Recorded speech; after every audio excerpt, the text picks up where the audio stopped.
tàllal yow ñi seetaan kàddu xale yi la tàppeel yow ñi seetaan kàddu xale yi. ni may doxantoo sax mën naa mbëkkanteeg sama wërsëg on sait jamais mu yàlla mu daa maanu mën naa dox ni for benn mallette boo xam ne 50 millions moo si nekk ay bu boobaa nga gis ñi naan non kii ay kër lay si dem wuti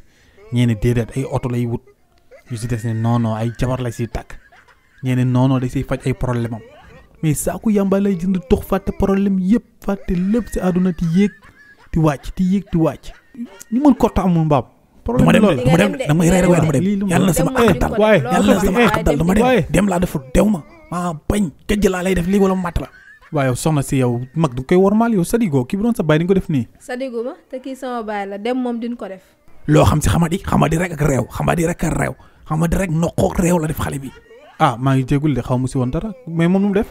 kii daa dem takk xale bu ndaw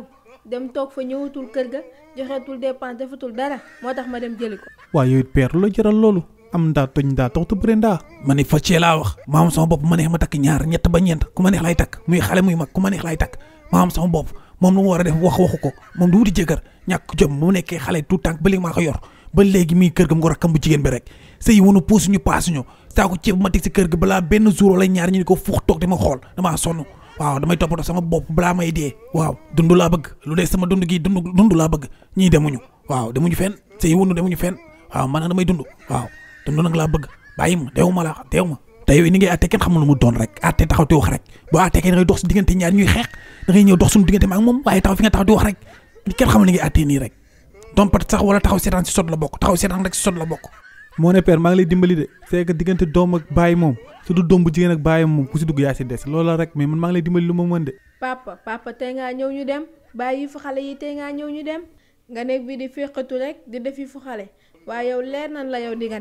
dem moom di nga ko def ndax xam nga ma man maa la gën a dëgër fop maa la gën a dëgër bopp fop tey ngaa ñëw ñu dem. c'est que père yow yaa bàyyi féqatu bi quoi sax bu la yaa ngi féqatu mënoo rëcc kay bàyyil féqatu bi nga taxaw rek jëm a arranger affaire yi. man la yow noppi doo arranger dara ku bëgg dee weexu sax ba léegi may diri jàppee ma xaru bale wala pël ti ma diri ti ma yeno ti ma def lu ne ti ma teg si suuf waaye billaay di nga ko gis yow am dooma tee rek sa doom yeno la ma si kaw dóor si suuf maa la ko wax de. TikTok kaddu xale yi la YouTube kaddu xale yi la Instagram kaddu xale yi la page TikTok kaddu xale yi la YouTube kaddu xale yi la Instagram kaddu xale yi la page Facebook kaddu xale